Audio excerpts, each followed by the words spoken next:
Good afternoon. Let's call this meeting to order. Today is Tuesday, April 18, 2023. Time is 6 p.m. Please stand for the Pledge of Allegiance and prayer. Pledge allegiance to the flag of the United States of America, to the republic for which it stands, one nation, under God, indivisible, with liberty and justice for all. Heavenly Father, thank you for another day. We ask that you look over the men and women who go out and risk their lives every day to help our community keep us safe. You give the board and the leadership here the capacity for true wisdom, the discernment necessary to make the right choices for our volunteers and for the betterment of our community. In your name we pray. Amen.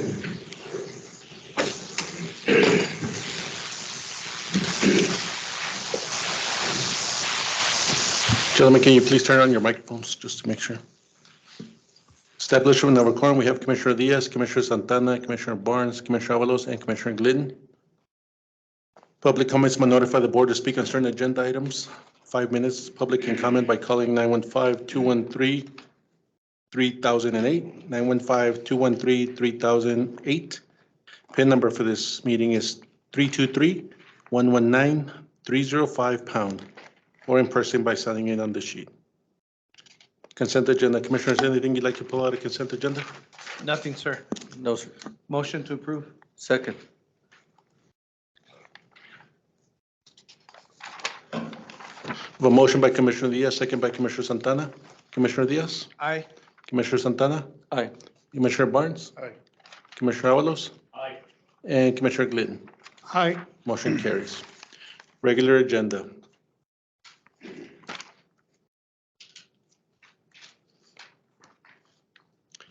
Discussion communications report by Elva Ramos. Hello, good evening. For Good evening, the ma'am. month of March, there was a total of 62 calls in Clint, 112 in Fabens, 118 in Montana Vista, 162 in San Elizario, 264 in Socorro, and 156 in West Valley. For the COVID calls, there were 2 confirmed in Clint and 4 confirmed in Socorro. For the fire marshal inspections, there was a total of 61 calls, 40 permits issued, and 8 agriculture permits. For the all calls for the fire departments, Clint had 11 no responses and 1 not available.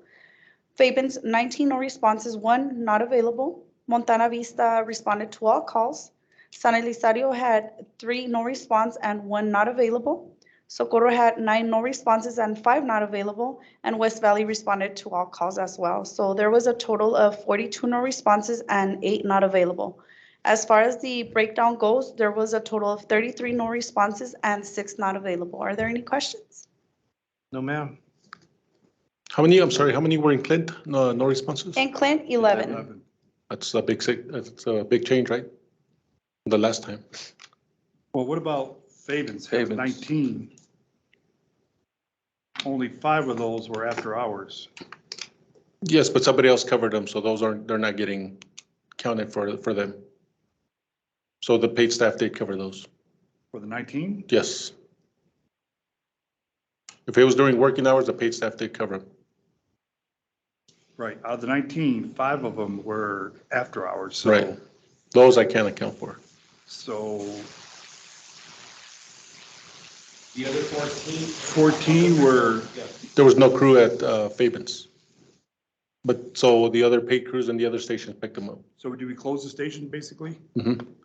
How do they get credit for, What do you mean? they're getting negative credit, I guess, lack of a better word, credit for no response.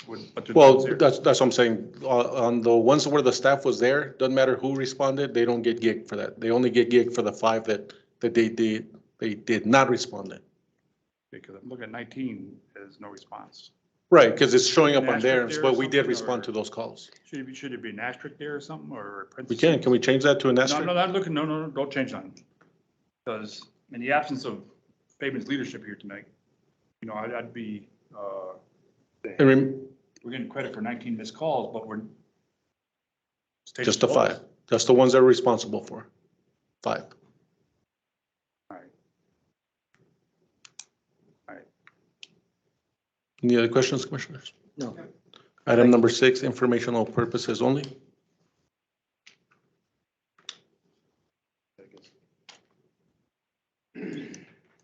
Item number 7, discussion on personnel matters, report by Kano HR.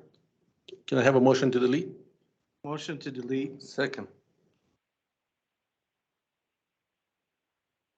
A motion by Commissioner Diaz, second by Commissioner Santana. Commissioner Diaz? Aye. Commissioner Santana? Aye. Commissioner Barnes? Did they call or anything, or did they show? They didn't show up. They might show up late. Do we postpone or delete? If we Doesn't delete, matter. if they delete, they can't brief. Do you want to postpone it? I think they would have called it. Yeah, I think They so. were coming anyway, so. Fair enough, delete, I mean, whatever, yeah. So we have a motion to delete. So we're at Commissioner Barnes, Aye. Commissioner Avalos, Aye. and Commissioner Glidden. Aye. Motion carries. Item number 8, discussion on monthly reports by Chief of Personnel Department heads. Mariana, go ahead. Good evening, Commissioners. Mariana Navarrete, District Administrator. For the month of March, we did $2,005,000 in accounts payables. That was partially $1 million for loans that we usually pay in the month of March, a total of $1 million. We paid off this year in that month of March 6 loans, which amount to total of $294,232.87, leaving us for next fiscal year a total of 11 loans total of what we have in debt. We are set to pay next year in next fiscal year 3. So it is coming down, so we need to start considering getting into some debt. So is it the number of loans or the amount of debt? Well, it's the number of loans I'm giving you, but the amounts are coming down. Well, what's more significant? The amount. The amount, The amount. the amount, So if we had just one loan or all that money, that'd be okay. yeah. So remember, the debt affects our INS rate. So the less debt we have, the lower it's gonna be. Right. The less we collect. So Okay. we could never, ever be debt-free. No. I would, personally, we all want to be debt-free, right? But in this case, In government, you cannot be yeah. debt-free. Yeah, revolving. yeah, it keeps, Revolving debt. yes. Right? Spend money on interest. Yeah. I agree with you, Commissioner Wallace, but that's how the government is. So what else did I have? We received additional income from sale of assets and $61,501. And I did get contacted by the county auditor a few weeks ago requesting the documentation for the ARP funds, the 2 command units we purchased in 2021. I did send her everything. She responded back with more requests. I sent her everything as well. The only thing, we're just waiting for us to receive the truck and the equipment because they have to do an asset inventory spot check. I did mention to her that that truck won't be possibly delivered till September. Okay? Just to clarify that, the first truck, I'm scheduled to be there the end of May, beginning of June to do the final on the first one. And then the second one won't be completed till June, July. And when we get them here, we'll be able to use them next day? Yes. Or we still have to put more? No, equipment on? there's one piece of equipment, but that's because it's back ordered as well, but it's a repeater and everything else is still functional. And that's it on my end, Commissioners. Any questions? No, ma'am, thank you. Thank you. Mr. Olmsted?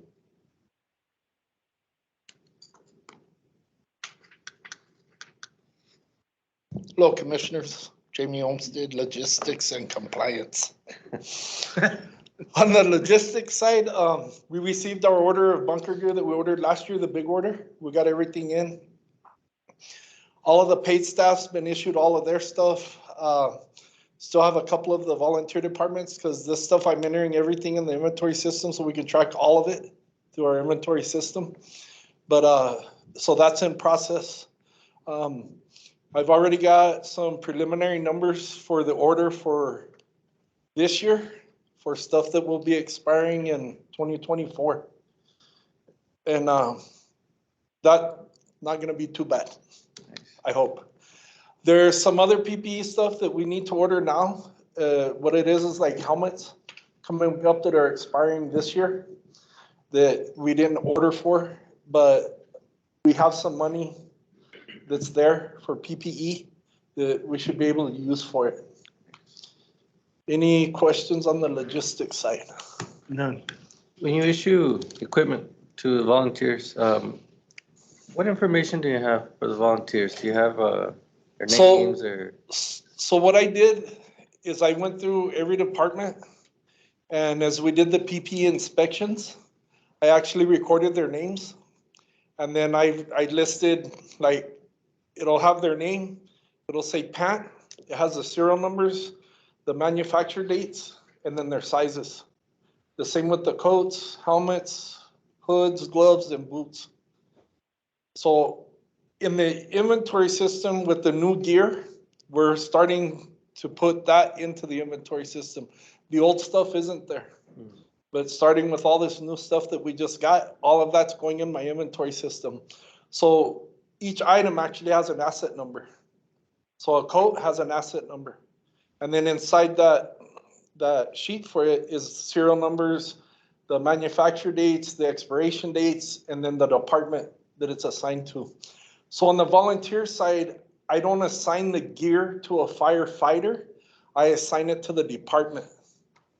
Whereas on the paid side, it's actually assigned to the firefighter. And the reason being is because on the volunteer side, if somebody leaves the department and they reissue that gear out to someone else, chances are they're not gonna tell me. So the person that left a year ago, commodity time, they're gonna say, well, you know, Barnes has a coat, a pan, a helmet. We go to the department, hey, we need to see, well, that guy's been gone for a year. On the same side, not the rubber side. If I leave and don't tell you, I take my bunker gear with me. Who says that? So on the paid side, No, the base side, okay. okay, on the volunteer side, and this is what I've been pushing for the departments, is to keep their own spreadsheets for what they assign their people. As an example, radios are, 50 radios are assigned to Fabens Fire Department, right? Their part is to keep a list of which radio is assigned to which firefighter. And it's for the same reason. If I enter a name in the system for a volunteer radio and that guy quits in a week, I don't know about it because I don't get notified, you know, so-and-so left. Not the same token, correct me if I'm wrong, do you have a chief say it's not his job to track equipment? Took care of that. I think we're gonna have to end up going back to what we had originally talked about, sorry, commissioners. I took care of that. Is that once we issue out the equipment, it should be issued to the individual and we collect it back. Because we make sure that that equipment is still viable for somebody else. Well, the use date and all that stuff, first, I get all that. The concern is return on investment. Barnes leaves the department and I take, what's a full set of bunkers cost? 4,000? $4,000 to $5,000. $4,000 worth of stuff. Mhm. You know, that chief's gonna be like, oh, I wasn't signed for it. You know, So- technically, you know what I'm saying? Mhm. So I don't know if, I don't know if you remember a couple of months back, when we did that PP inspection, we picked up all their stock. Any extra they had, I picked all of it up. I told the inspection team, if you run into anything that's expired, it's going in a pile and taking it, which we did. So all the stock that they had at that time, we picked all of it up and it's inventoried and it's sitting over there in the warehouse. The issue right now, though, is the gear that they have. If somebody leaves, getting notified to this person left, I have gear. To go pick it up. that I'll either pick it up or they can bring it here. I told them I'm easy. I'll go get it or you guys can bring it. But again, Has it been working out for you or no? the only department that I've run into that actually had spare gear sitting on a rack was at West Valley. And when I went that day, the Chief Smith asked me, well, I got a guy coming up that's gonna be a candidate. He's coming off probation. I'm gonna issue him that. Can I just hold on to it? I said, yes. Just send me his name so that I can attach it to that gear. Do they give you clearance required to, or after? Well, so in some departments, which is West Valley, they do issue training gear, which is the old gear that we've talked about, like the paid staff just got new gear, but their gear is within 1 year, year and a half viable still. So that's the gear they get to tear up on to train. So that's what we're doing right now for the candidates that we're doing. Everybody else that's certified, we are gonna make them have the compliant 10-year gear. Would it be more fiscal sense to have them sign, an individual sign financial responsibility? I think it's gonna be easier for us just because we lose track, just like you said. If somebody quits, they're gonna pull a pile of gear there. We'll never know if it's available for us to issue to somebody else. That's what I'm saying. For the guy to sign for the gear itself versus. Well, this is a scenario that I presented to the chief. If I join West Valley Fire Department, I do my probation, right? I get off probation, the chief tells me, okay, you need to report to headquarters. They're gonna issue you all of your gear. They're gonna drive 50 miles out here to pick up that gear because why? They want that t-shirt. So I'm gonna issue them the gear and we have a form that we issue all the equipment and they sign it. We do that with the paid staff. So he's gonna pick up his gear, right? And then in 6 months, a year, he's like, well, I don't wanna be here no more, I quit. This is paid staff? or No, volunteer. Okay. So the guy from West Valley quits. Is somebody from there gonna drive 100 miles round trip to drop off a set of gear to me? Yep. If they're held responsible for $4,000, Well, but that's what I'm saying, currently the way it is right now, which I don't have an issue picking stuff up. And I've told everybody, I don't have, just let me know, I'll come and get it. But you see what my point is that guy that just quit, when I tell him, okay, you need to go back to headquarters and turn this gear into the district, do you think that guy's gonna drive 100 miles round trip to turn in his gear? Would it be wrong if you contractually obligate them to do that? Well, I mean, it could go either way. So on some of these, they just quit because they're mad or whatever the case might be. But for us, it's okay if the chief just calls, hey, he quit and here's his gear. And I go. We can get- account back for the gear, put it in stock, make sure it's washed, clean, ready to go viable for the next people that we issue it out to. well, unless there's a zero balance, he's gonna be held financially responsible. Right, and that's where we would press charges for theft of equipment of the district. He's more attorney go after his taxes. I mean, I think there's options out there. I don't want to look at you, but. Right, but that's where we give a notice that we put it in there, that you've been issued this gear. When you leave, if you leave and you did not return it, we can file charges for theft of equipment. Do we ever? Yes, we have. We have. And So the gear does return. So right now, with we have all their stock gear, right? All of that stuff. No, we have their stock.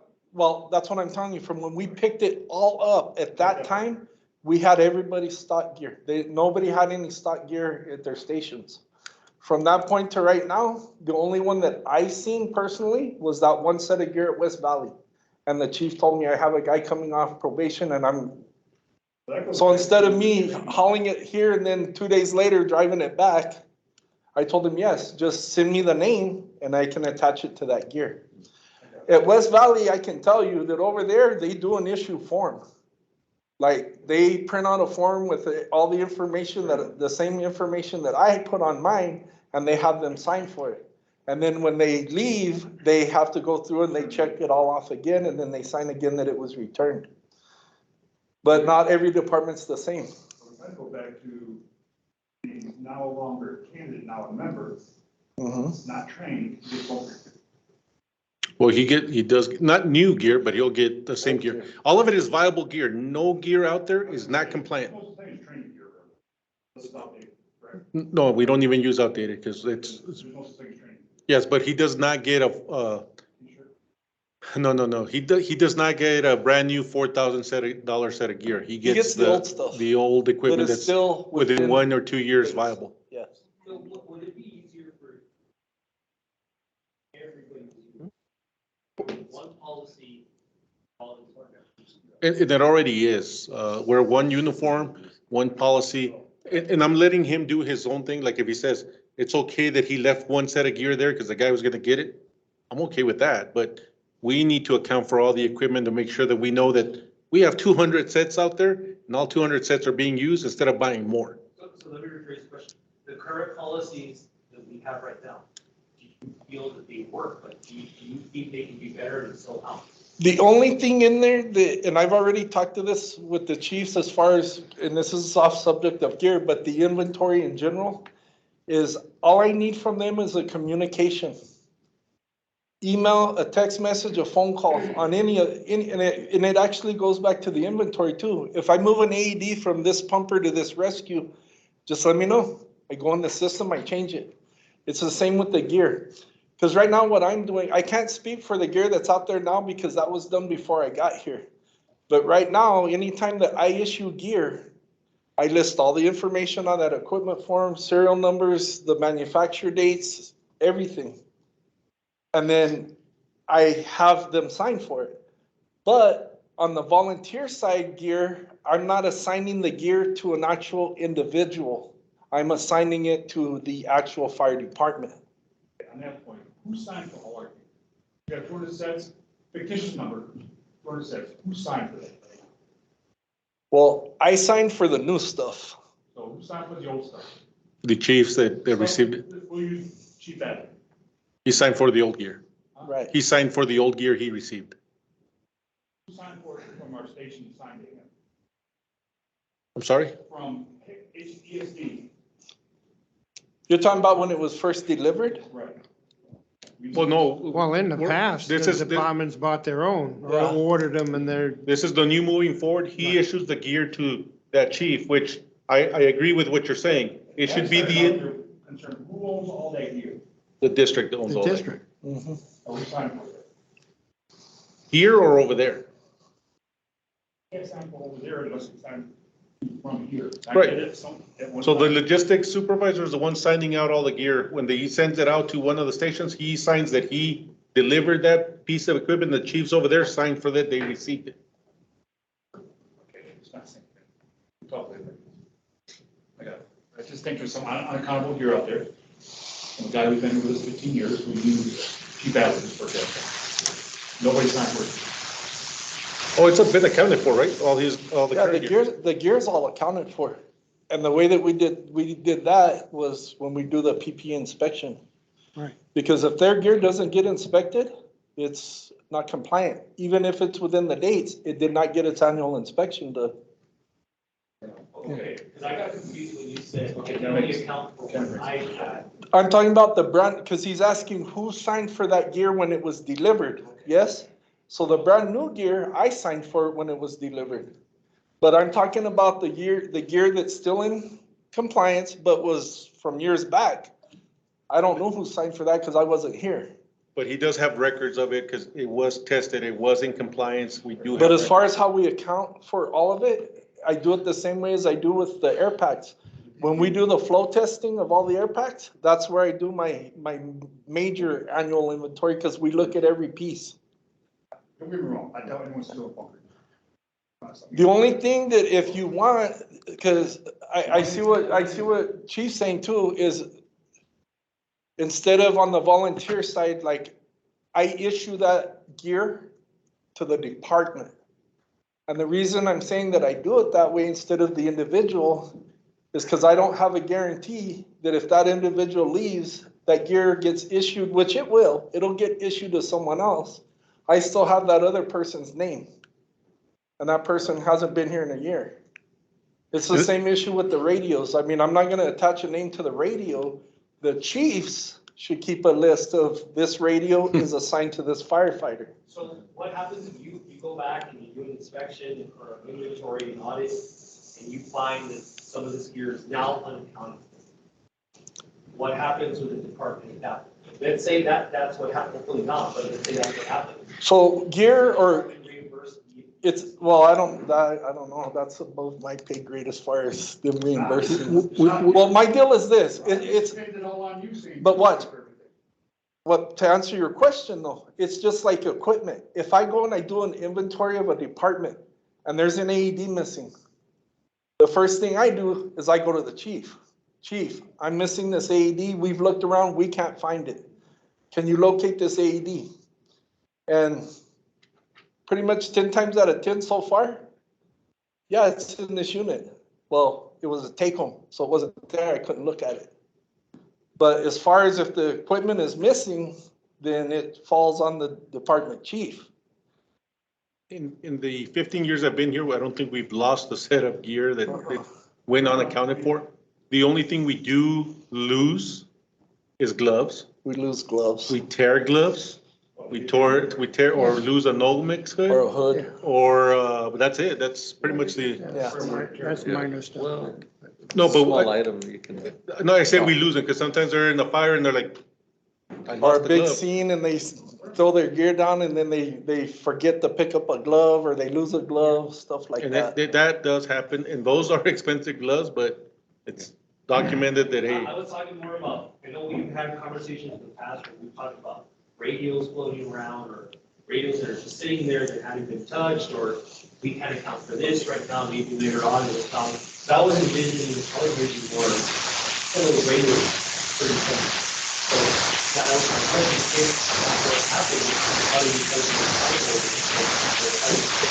Those are marked as very close. And It just- sounds like, Well, what's up here? well, the way that I understand it, correct me if I'm wrong,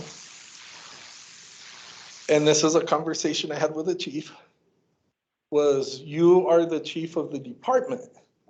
So everything assigned to this department, you're responsible for. Hammer, it says that better than the hammers. But I use the term that we're familiar with. It is in your care and custody. Because it's your department and it is assigned to your department. We do receipts. That's what our equipment management form is. If I issue something to an individual or department, it's signed for. It's recorded and it's signed for. Oh, someone signed. And we keep that, yes. If you have any ideas, if you need our help, to get policy, the good job you do, you feel it be better than practice, please let us know. Because if there's a major piece of equipment that I can't find and they're telling me that they can't find, at that point, then obviously the next step, I'm going to report it to the chief. That we cannot locate this piece of equipment. We have looked everywhere and we cannot find it. So, Somewhere's in there, you're gonna hold it down. well, I'm trying. yes. But, you know, On a good note, the inventory is coming along. yes. Pretty good. But yes, I see what you're saying. But yes, that would be, my step would be to report, we're gonna attempt to find it. And then from there, I report it to the chief. Chief, we have looked here, we've looked there, I've had these people look, I've looked, my partners have looked, we cannot locate this piece of equipment. The chief, they can't locate it either. I learned there was concern expressed where obviously leadership said, your sign for it's not my responsibility. I think you said you fixed that, I think we're good to go. Well, I just let them know that, well, you're responsible for everything in this department if you're the department chief. I don't want something coming in missing, all the fingers pointing at each other. Oh, no, they'll all point at me, sir. But it's okay. Yeah, maybe. Anything else on the logistics? I'm turning on red. Anything else on the logistics side? No, sir. Thank you very much. All right, on the compliance side, I'm putting together, I'm gonna sit down with the chiefs. We need to order hose that failed. The biggest sides I see out there that people are gonna be hurting for is the 1 3/4. We palletized all this stuff by department that failed. I have it sitting around the corner there. I still need to pick up some hose that's good, that passed. There was some of Montana Vista's old stuff that was in storage here. So we can go through that, distribute it as well. Pump testing starts tomorrow at West Valley. And then fit testing's going on. West Valley, Montana Vista, well, West Valley's done, Montana Vista is pending like 4, and Fabens is pending like 3 or 4, and then they're done. And then I just got Clint, San Eli, and Socorro to finish. And then we'll get into with the face pieces and stuff. I'm always busy, sir. How many feet did we test? You remember that? I know you Oh, last night. It was a big number. It's a crazy number. So I think it's on here, isn't it? It should be in your Dropbox. Just so you know, when you see the adjustment on the price, Seen it. we guessed, and I made my list from everything that was submitted to me by the departments from their previous test year.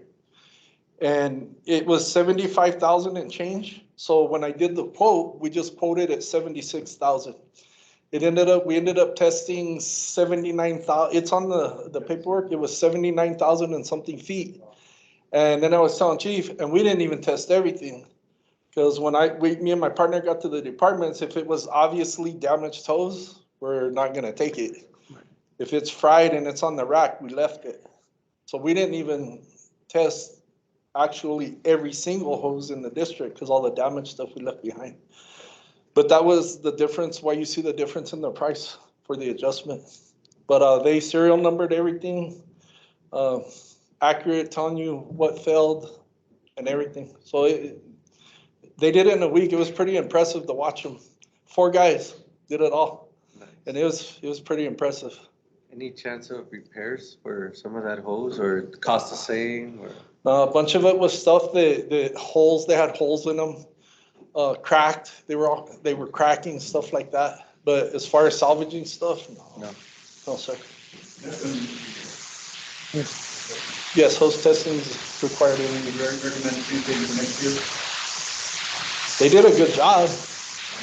We know for sure it's gonna get done correctly. Yeah, and you know exactly at the end of the day, like, if you remember going into it when we proposed it, one of the things Chief Esparza brought up is we're gonna find out exactly what we have. I think it's a win. I mean, Commissioner, we're all talking about the way down here, getting your rides, if I want to ride all the way. No, you brought a lot of things to light. I think there is a win-win there. So. Yes, sir. So, yeah, The experts doing what they do. yeah, and when they first pulled in at West Valley had almost 21,000 feet of hose. And they pulled in one truck and these 4 guys got out and I'm like, is there another car? And they're like, no, it's us. And when they went to work, I mean, they're like a machine, like literally they're like a machine. What saves them is the automatic hose roller. They have a 2-sided automatic hose roller. That's what saves them. They just hook those things up and zzz, and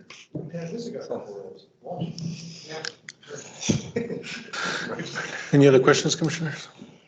No. is that it? Thank you, Mr. Offset. Welcome. Good job. Jamie, thank you very much. Mr. Chavez? You're not speaking out, no. Good evening, Commissioners. My name is Juan Carlos Chavez, and I'm the maintenance supervisor. The main thing is that parts are coming in, so we're getting things done. We have a really good mechanic, Tony, and he's getting things done. As soon as we get the parts, we try to go put them. Of course, we go by priority to see which ones are the main ones. Most of the trucks that we have right now have small things wrong with them, or we have a filter that's not in yet. So most of the main things are small things. They're not big things like we had them before. As a matter of fact, even the sewer pump is going to be installed next week. Yes. And then we had some bay doors sections on West Valley that had been out. I mean, I've been here since December and they hadn't came in and they're already in. They just came in today. The guy that does the home, he picked them up today. So everything is coming out pretty good. We're hoping things, speed up a little bit more. That way it gives my mechanic a little chance to get things done and take a little bit of, time. Because every day something comes up. Every single day something will be up there. It might be small, but it's something that needs to be taken care of. So that's all I have, sir. How's the communication and response time between you and Well, actually, as soon as they send in, since I've been here with Tony, with Mario, he told me as soon as they bring in a work order, I write it down on the board. And then depending, if it's a pumper, of course, it has priority right away. If not, we put it on the board. And then as soon as we get a chance, by the date, I put a date next to it. And that's as soon as it'll be up there. So it might be 3 days, 2 days. How about when you needed to get an answer from the chiefs? Are they doing a good job of responding to you and getting the information that you need? Most of it is right, except once in a while, they take a while to come pick up their vehicles. But that's maybe because they're in for a TSI or something like that, and oil changes. But yeah, they're pretty good at, yes, sir, but they do pretty good at everything. Yes, sir. Anything else, sir? No? The equipment being taken care of? Good Yes, when it sir. comes in? Well, it has its little things, but yeah, they take care of their stuff. They have to. It's part of their job. It's part of their responsibility to take care of the stuff. So I really don't get the mechanic telling me, no. It's nothing like that. It's something that happens because it's wear and tear or things like that from the work. So it's not. And the reason I'm asking, sir, is for the same reason that, sometimes they tend to go a little bit longer. Well, I can get another 1,000 miles on the truck before I'm taking it for an oil change or the brakes, that's what I'm referring to. No, they don't take that long, sir, because, Okay. since the sensor 1,000 miles away, oil change. So they don't take that long. They usually They put it bring up it in. there and then we'll give them, or we'll tell them we'll bring it in as soon as it's available. There's another kid that works with us and he does mostly main of the oil changes and brakes on the smaller vehicles. So he takes care of that. He has time to do that, sir. Okay. Commissioner Barnes is just worried that the brakes are working because we don't want them to bust. Well- So we. Well, that's one of the problems we had with the brakes. But she went and bought some brakes that we had, but they're working. So just to touch base, some of the new fleet, the Yeah. the brakes are on national back order. So I was able to find 2 sets in different dealerships across the country, and we bought 2 sets just to have here in stock. Yeah. So some of the brake systems, all jokes aside, they were on national back order, so we did buy 2 sets. Well, All right, thank you. just, I'm sorry, but just Yes, one sir. more. I heard- I understand our mobile air. Yes, sir. unit has been On up. that one, we're just waiting on 2 parts. It's a preheat switch, which Uh-huh. right now it doesn't really need it because the temperature is good. But there's a thermostat, the cap, Uh-huh. that we don't have. And we try to find it locally and everything, and it's not the same. So it won't seal the proper way to where it can be working right without spillage. So Let me step in for a little bit. That mobile air system has a English or a Swedish engine in it. And the nearest dealership that we found for it was in Florida, and they don't have the parts for it. So we contacted the vendor. It's like, hey, you need to help us out. We don't even know how this engine made it to the US because nobody uses it. So they're looking for the particular parts for it. Yeah, but that's one of the ones that's been waiting longer than all of them because of that. Yep. Okay. Thank you, sir. Thank you. Chief Sosa. Maybe you take a motion for, Sure, once we're done with the, Once we're done. we need, Good evening, Commissioners. Joe Salcedo, Assistant. No, you're fine. Assistant Fire Chief, only have one thing to pass on. We did hire a full-time, fully certified firefighter in EMT last Friday. So we are one more paid staff We have firefighter. 3 more. So And we have 3 more on the interviewing next week. Nice. Was there testing this weekend or last week? Yes. Well, how did they do? 5 out of the 9 that showed up passed. The other ones are going to have to retest next week, I believe, on the 29th. They passed for firefighter 1? Mhm. The national standards that the most of them are missing the hazmat awareness and operations, which we can already envision that. And I'll touch a little bit based on that once we're completed. and that's all that I have, Commissioners. Any questions for me? No, sir. Thank you.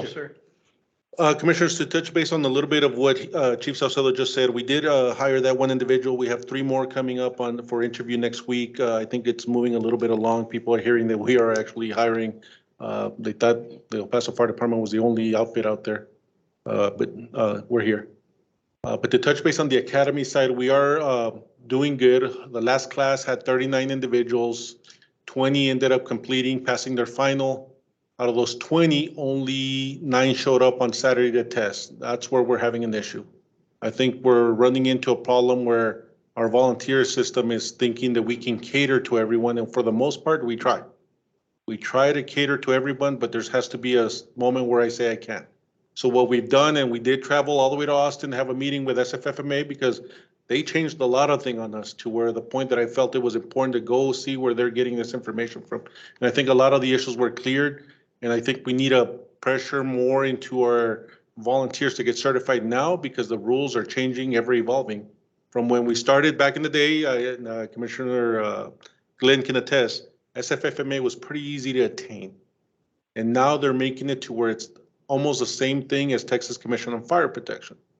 We don't get them certified, I think we're gonna be in the same boat whichever way we go. And right now, we're struggling with our volunteers being able to be here even online or for skills, and we're trying to do different things so that we can accommodate them, but it's gonna be hard for us to do because it's so many of them. We can't cater to all of them, right? So what I did, and while we were at SFFMA, I offered our facility to be a regional test site for the second Tuesday of every month. They don't come test when we are offering the test for our guys only, and they will be liable to schedule their own test on the second Tuesday of every month, Monday through Friday from 8 a.m. to 2 p.m. The reason why I say 2 is because they get sometimes up to 4 hours to test. So I don't want to have Rosie or Angie that are the proctors for it to be here late for one person. So if we do from 8 to 2, I think they should be within that range where they can finish by 5 o'clock when we leave here. Okay? And even on those days, we'll just have a lunch here on their desk so that we can, if somebody shows up, but that's going to be on them. We will schedule testing dates for the group to come in here and do our, just like we're about to do again on the 29th, correct me, Chief, I'm wrong? The 29th, we're doing another one. But now we're going to reach out and say, are you going to make it? Because we're paying for these fees. And on the first test, we were there, and after we cleared it all up, I said, let's get this rolling, because they said, yes, you can test. So we paid for everybody to test, and only 9 showed up. And now they made it to where either you test or you lose your money. Before, you paid your $75, you used to be able to, well, I couldn't make it, and I could test on Monday, Tuesday, Wednesday. Well, now they got smart. Now they're going to make it to where you pay $75, and if you don't make it that day, guess what? You pay another $75. So it's going to cost us money. One thing that we're learning on the second class is that now we're going to have to be more selective of who comes in here, because now they're requiring the courage to be safe, traffic incident management. They're requiring the new cancer training that we're all having to do, even for Texas Commission on Fire Protection. They want us to be aware of these, and the incident command system 100, 200, 7, and 8. Now they want to see that beforehand. And we can't guarantee that are these guys, because out of the 20, we still have people that have not submitted all that information. So now we're going to have to be more selective, but we're going to have to push these individuals to be more proactive, and we're going to have to be those people that if they don't make it, or when you hear that, hey, they're being hard on me, I couldn't complete it, and they don't want to cater to me. I can't cater when I have so many people.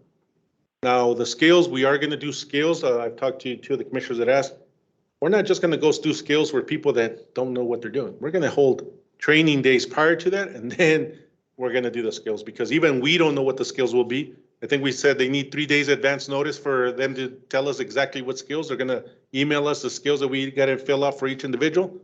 So first, we're gonna do training for that on skills, and then we're gonna do those skills in accordance to what SFFMA wants, but it's only getting more difficult on that.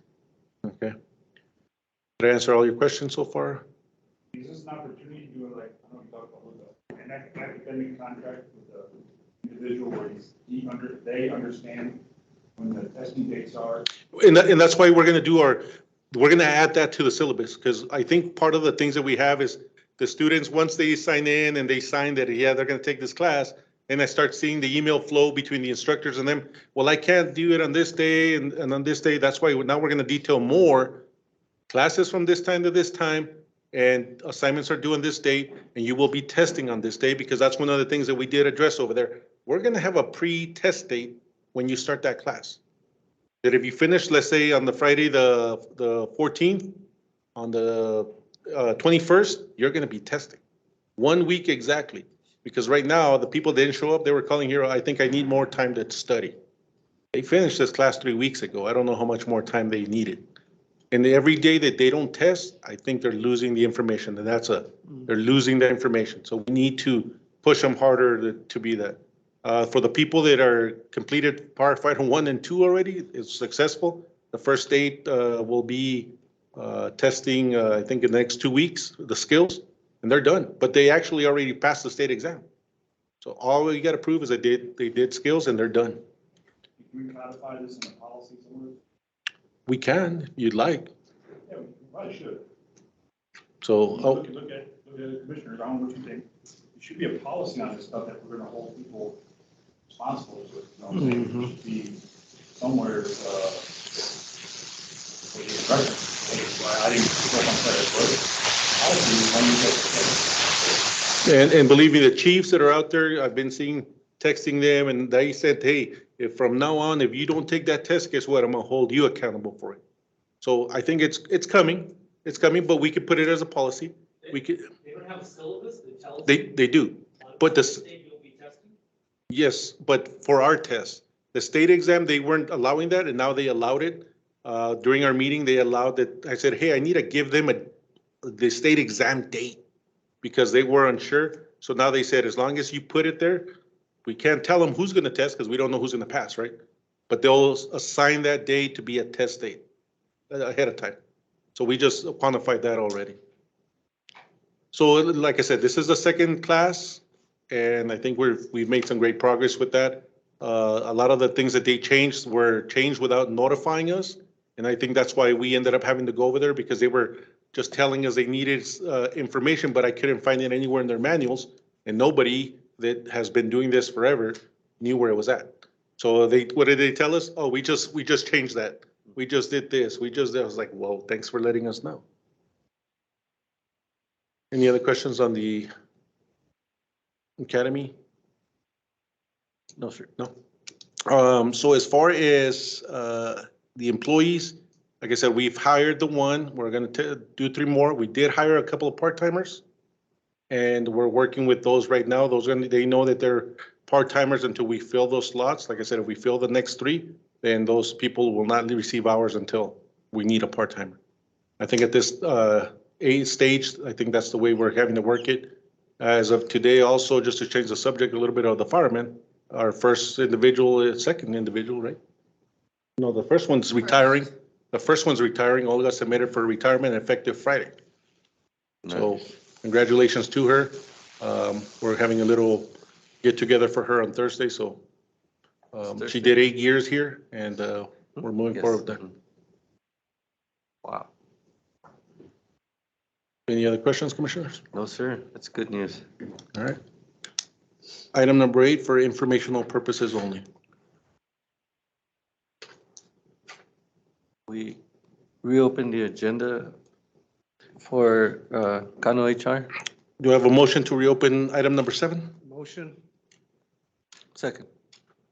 Motion by Commissioner Diaz, second by Commissioner Santana. Good afternoon, Commissioners. Hello. Just a quick update. We continue to move forward with personnel matters. There's been some closure to a few, and we have projected plans in regards to some supplemental trainings. Chief and I are set to schedule some times for that. We want to do it as early as next week, if time and scheduling permit. And we'll keep you all posted on things that we can release. Just additional training for staff in regards to conduct. I know that the county gives certain trainings already, but we want to piggyback on some specific trainings that we can offer to them as well on a one-to-one basis.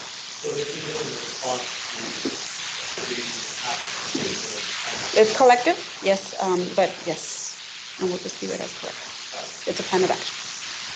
I want some training done.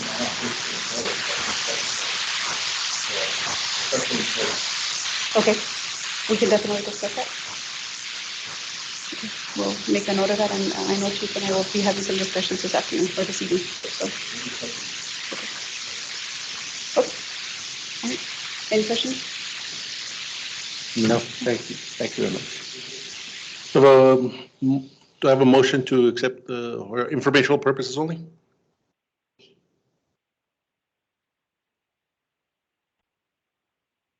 Are you guys part of the hiring too, or? They is are. that- So there's conversation in regards to sorry, I forgot where I was. There's conversation in regards to the guiding of certain paperwork, making sure that it's completed correctly. But as far as sitting in on interviews and things of that nature, it's really contingent on the expressed need on behalf of the district, which is guided and led by Chief. They've sat on everything except the last individual we hired because he was a good hire for us to take right away. I have a motion by Commissioner Avalos, second by Commissioner Barnes on item number 7. Commissioner Diaz? Aye. Commissioner Santana? Aye. Commissioner Barnes? Aye. Commissioner Avalos? Aye. Commissioner Glenn? Aye. Motion carries. Item number 9, discuss and take action to ratify the credit card receipt from Best Buy for the purchase of 10 laptops used for the Fire Academy testing through SFFMA. Total amount was $3,999. Commissioners, I did call Commissioner Diaz to approve this because we needed it for that academy as contingent as they making us a testing center. This is just to ratify the purchase. Have a motion? Motion. Have a motion by Commissioner Diaz, second by Commissioner Barnes. Commissioner Diaz? Aye. Commissioner Santana? Aye. Commissioner Barnes? Aye. Commissioner Avalos? Aye. Commissioner Glidden? Aye. Motion carries. Item number 10, discuss and take action to ratify the invoice from Waterway for $19,000 previously approved for a special meeting held for the host testing of all departments. Total amount was approved $19,833.75, a difference of $833.75. Commissioners, you were told we tested more hosts than what we envisioned. Do I have a motion? Make a motion. Second. I'm sorry, 2 of you said, who's the second? Barnes. You're right home. I have a motion by Commissioner Glenn, second by Commissioner Barnes. Commissioner Diaz? Aye. Commissioner Santana? Aye. Commissioner Barnes? Commissioner Avalos? Aye. And Commissioner Glidden? Aye. Motion carries. Item number 11, discuss and take action on approving the repairs for Rescue 701 to replace the primer pump on and V-belt through Daco Fire Equipment in the amount of $3,903.58. Commissioners, I want to talk to you on this. Rescue 701 has not made a single call. I don't think we should spend another $4,000 on a truck that has made a single call. I think that truck, we should leave it as a heavy rescue until the day we get rid of it. That's what it says. What year is it? It is a 97, I believe it is. And what is it? Like a commercial chassis? Is it? It's a pickup custom, truck? it's a custom heavy rescue. Hmm. But it was equipped with a pump, air system. And since it doesn't go anywhere, everything's kind of rotting away. And during pump testing, the primer pump did not work at a cost of $4,000 for a truck that maybe next year we'll have to do another primer pump. I don't think it's beneficial for us to continue to dump. So your suggestion is to not approve. It's suggested that we do not approve this purchase and to make it just a heavy rescue with no water capabilities. Would you be removing the pump or? We'll leave it on there because, I mean, there's no sense in us spending money to try to take it off. Mhm. We'll just make it a non-water response truck. We have plenty of other pumpers. We have plenty of other brush trucks. That truck does not make any calls to where we should see fit to spend $4,000 on that truck. So not approving this is not Yes, sir. gonna impede the volunteer's ability to respond or to have part of the work. They have plenty of the same truck. This truck will just carry heavy equipment. That's it. Just like Montana Vista has their heavy rescue, no water. Yeah, but that truck does not have the capabilities of water or a pump. My question is, as far as liability, if that truck shows up and they need to put something out or The whatever. pump does work. They just can't draft. Okay, And that truck will never be drafting it'll like a never pumper. draft. Okay. Like out of a canal or a? Does it make sense to market so don't, no pumps, I see what, I mean, it won't pass pump inspection, pump test, but It's only, our pumpers and our aerials should be the only ones that are getting tested. pump tested. Like I said, heavy rescue hasn't made a single call in the last several years. What's the mileage on that vehicle? You know, I'd have to check. no, But last time I checked, I think it only had like 10,000 miles, 13,000 miles. So would you like a motion to remove this item? I would, make more sense to pull the truck off the line, and put it back here, or no? if we'd have to sell it. We'd have to sell it, yeah. I mean, at some point, would it be, as an incident commander, I see a pump capability truck coming in, hey, hook it up, it don't work. But I can tell you in the years I've been here, it's made 2006 with 23,000 miles.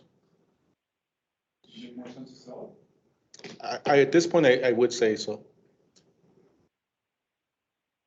We just phase it out, right? We don't have to replace it. We don't have to replace it. And if we do, we should be going with a way smaller truck.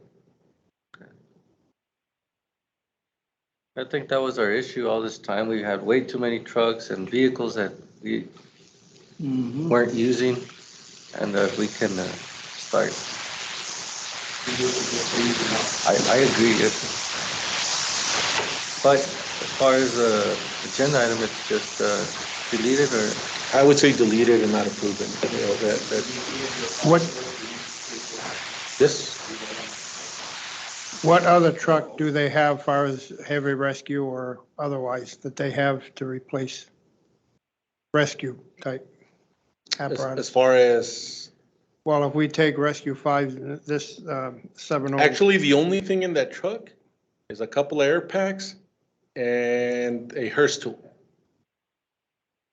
And they have other Hearse tools and so forth. That's what I'm asking. Oh, that yeah. They have them in the something- pumper, they have them in the, I believe they have another set in the Quint, right? The Quint or the little brush truck, I know they moved it around. I couldn't tell you exactly where they're it? at, That but won't limit Pay's response. no, this is Socorro. Yes. Oh, I'm sorry. This will not. She said it has not made any, a run in what, 2 years, 3 years? Motion to phase out. To remove this item. Second.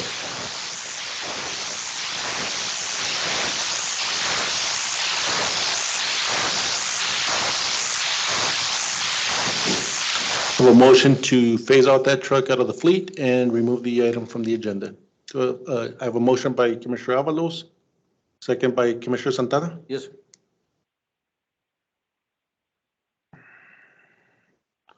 Commissioner Diaz, Aye. Commissioner Santana, aye. Commissioner Barnes, Commissioner Avalos, Aye. and Commissioner Glidden. Aye. Motion carries. Item number 12, discuss and approve the opening bid of WV 230323-1 for West Valley Fire Department, located 510 East Bend, for new asphalt by the drafting pit.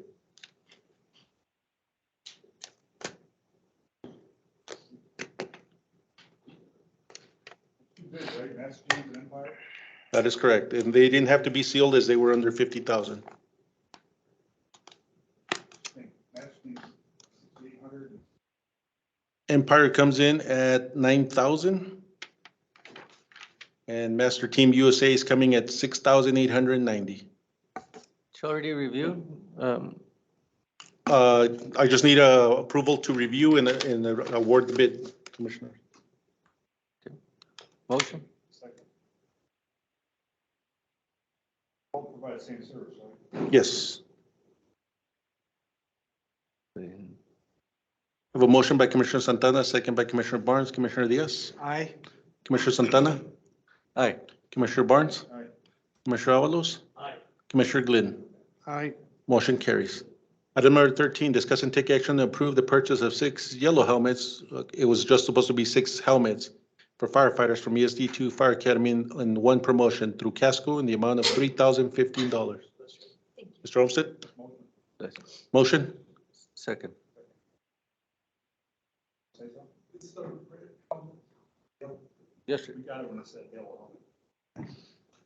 You have to read it. Have a motion by Commissioner Barnes, second by Commissioner Santana. Commissioner Diaz? Aye. Commissioner Santana? Aye. Commissioner Barnes? Aye. Commissioner Avalos? Aye. Commissioner Glidden? Aye. Motion carries. Discuss, item number 14, discuss and take action to ratify the invoice from Rudolph Body and Paint for the repairs of Rescue 802 in the amount of $2,660.50. Commissioners, we had talked about this truck being in the repair shop and we finally picked it up and paid for it. It's just to ratify that. Second. Have a motion by Commissioner Barr, second by Commissioner Santana. Commissioner Diaz? Aye. Commissioner Santana? Aye. Commissioner Barnes? Commissioner Avalos? Aye. And Commissioner Glidden? Aye. Motion carries. Item number 15, discuss and take action approving the purchase of a deck gun and inlet portable Apollo for pumper 601 through Sinsmartin in the amount of $6,466.52. This is for the new truck that Sanelli just received, Commissioners. This is the deck gun that's back ordered and probably won't be here for another 6 months. This was, I did talk to Commissioner Santana about this, and he said it could do it because we need it. Good. A motion by Commissioner Barnes, second by Commissioner Avalos. Commissioner Diaz? Aye. Commissioner Santana? Aye. Commissioner Barnes? Aye. Commissioner Avalos? Aye. Commissioner Glidden? Aye. Motion carries. Item number 16, discuss and approve the purchase of furniture for the Montana Vista Fire Department. Commissioners, I did get the list, and I'm still going over it from Chief Marquez. Just to give you a little insight on that, the total for that right now is $20,000 and does not include the center conference table, does not include the TV room, and does not include a couple of different items that they're going to need. One of the things that I was brought up, because I did envision what this was going to cost, typically about $2,000 per office. The problem we're running into is that he wants to make an office that would normally hold 1 person double.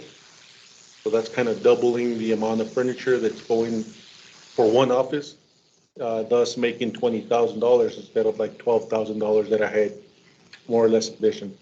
So, Is there a requirement for space? no, I think he just wants to use, I really, I'm letting him do his thing, but, huh? He's not here. So I still need a little bit more time to look at this. The only thing that I would like is to begin some purchases of the equipment, but and this is to a state contract, so we don't need 3 bids. But I don't think the $20,000 bid is going to fly for us. One thing, Or too much? I think it's too much. It's too much. I think we should keep it like around more like $12,000.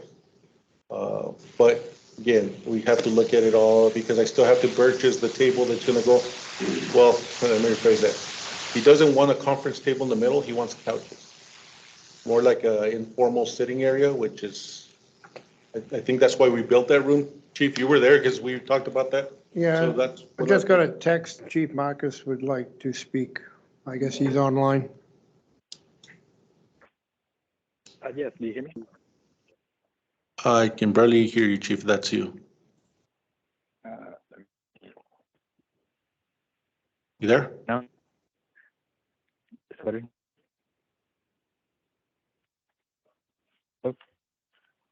I can hear you come in, but you're breaking up. Well, so, Can you call me on my cell phone? I can put you on the microphone?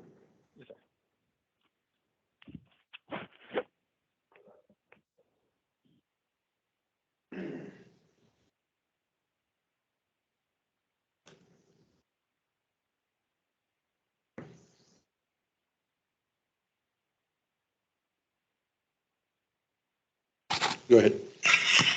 Hi, yes, sir. So my reasoning behind the adding another desk is the offices are pretty big, so we added 2 lieutenants into one office, and then we made the other office into where the paid guys and other personnel could complete the reports as requested by. You're breaking up, Chief.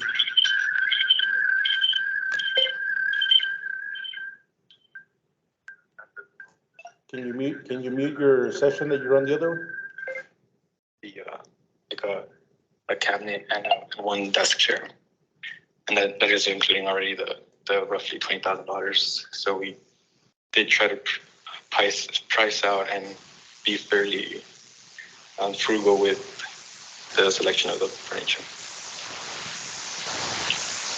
Right, so now one of the things that we're talking about is that we're still missing the furniture that you want for the middle. Correct me if I'm wrong, you do not want a table with chairs, you want couches, right? Yes, sir, that is correct, because even with pricing out the table, the conference table chairs, it would be roughly around the same price, if not more expensive. Then it'd be cheaper to get the couches, or just more of an informal scenario, and would still be able to have a table there, just not necessarily a really big conference table. So, and this is the conversation that we had the other day, for future, that I do need to look at your kitchen and the way it looks, and I'm gonna bring this up. I know you have a beautiful table / center island in the middle. I would like to think that that could be your actual meeting table if we make a frame for it and get you a more table that fits your dining area. Thoughts on that? I think that's something we could talk offline, but I probably would be open to it. It just depends on the frame. I wouldn't want to Mickey Mouse it and kind of just have a random table. I'm sorry, a what? A table like made out of, like, I don't know. Oh, no, I'm talking about making the rest of the table match what you're gonna have there. Is that? Any thoughts on that? It's something you guys can talk about, Right, but one-on-one. I think a conference table would be great in that area. That's just me speaking, no, I'm not speaking for the chief, versus a lounge area. And you guys can work that out one-on-one. Yes, sir. all right, Chief, let me. Tell Tom, hey, we'd love to talk to him. We'd love to have you sit in, Kano can make it, Kano HR can make it down here. I think it's. I know the chief said he couldn't make it because he's at school. Oh. So he's actually stepping up from class. All right, thank you, Chief. I'll get back with you. Commissioners, if you all feel comfortable with it, I would like in a motion to approve the purchase of the furniture as needed for the Montana Vista Station. Like I said, it's not something that we're gonna be. $20,000 is not a lot of money for furniture anymore, is it? It's not. It's gotten expensive. I don't know who's bought furniture. Big time. It's not. I'm just trying to make sure we accommodate everything that they're looking for. And if you want to approve the 20,000, I'd be okay with the work with that number. I looked at Chief Marcus did show me what he was looking at, and it wasn't high level furniture. I mean, it was good looking, but No, it is. it wasn't good anything furniture. out of the ordinary. I It's didn't think. some of the things that we have here. Yeah. But we have to make sure that we accommodate everything. Are they workstations for the office? It's kind of like the They're same desk that we have here, except a little bit with glass Yeah. and stuff like that. So it's not anything crazy. We just want to make sure that if you all approve with the 20,000, I can make it work to outfit the station. The Tony. 20,000 would also include the kitchen? No, the kitchen will be The for outdoor later. kitchen? The kitchen will be for No. later. I'm sorry?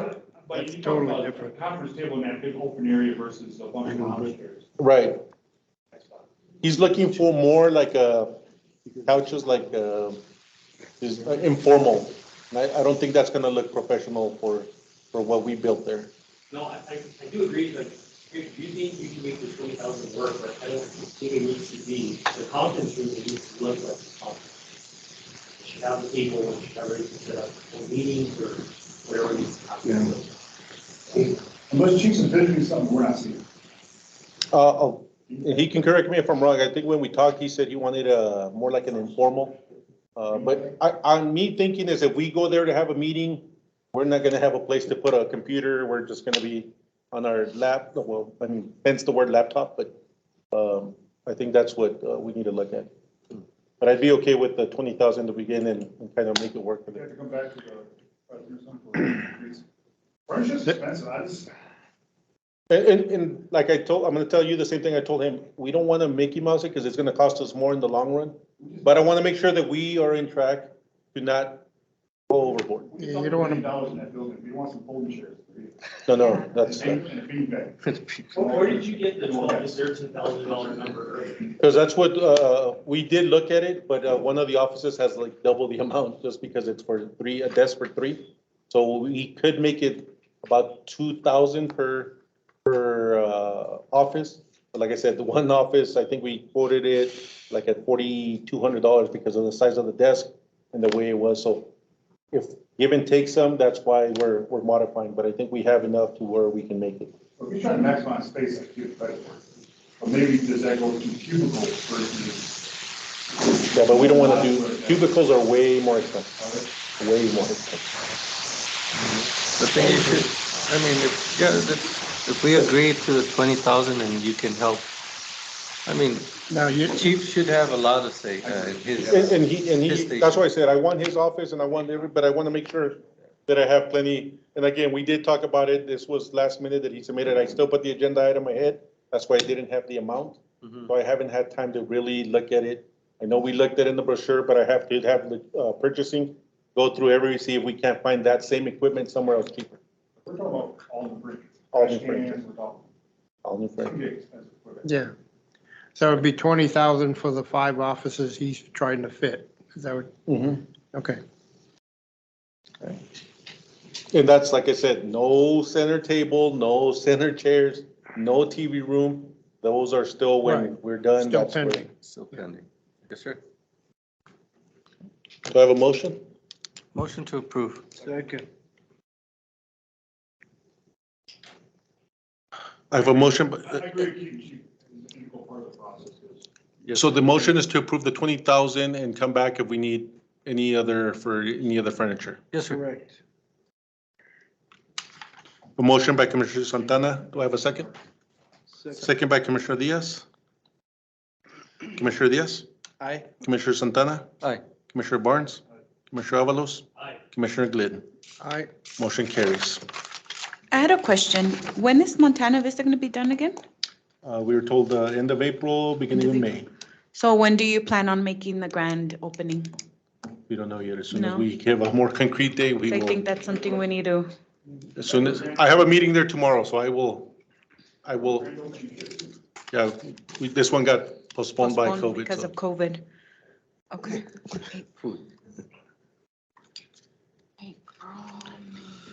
Executive session, El Paso County ESD number 2 is now entering to close meeting pursuant to Texas Government Code, section 551-071, to consult with its district attorney concerning all matters identified on the agenda where the board seeks advice of their attorney and privileged communication. Today's date is Tuesday, April 18, 2023, and the time is 7:13 PM.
El Paso County ESD number 2 has completed its closed meeting.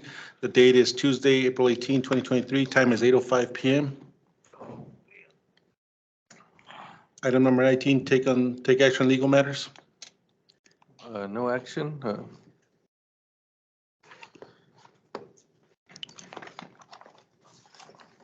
Take item number 20, I'm sorry, no action. Do I have a motion? Motion. I second. I have a motion by Commissioner Diaz, second by Commissioner Glidden. Commissioner Diaz? Aye.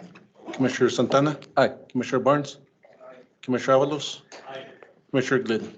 Aye. Motion carries. Item number 20, take action on personal matters. No action? No No action. action. I Motion. have a motion by Commissioner Santana. Do I have a second? Second. I have a second by Commissioner Diaz, right? Yes. Commissioner Diaz? Aye. Commissioner Santana? Aye. Commissioner Barnes? Commissioner Avalos? Commissioner Glidden? Aye. Motion carries. Item number 21, discuss and approve the next meeting to take place on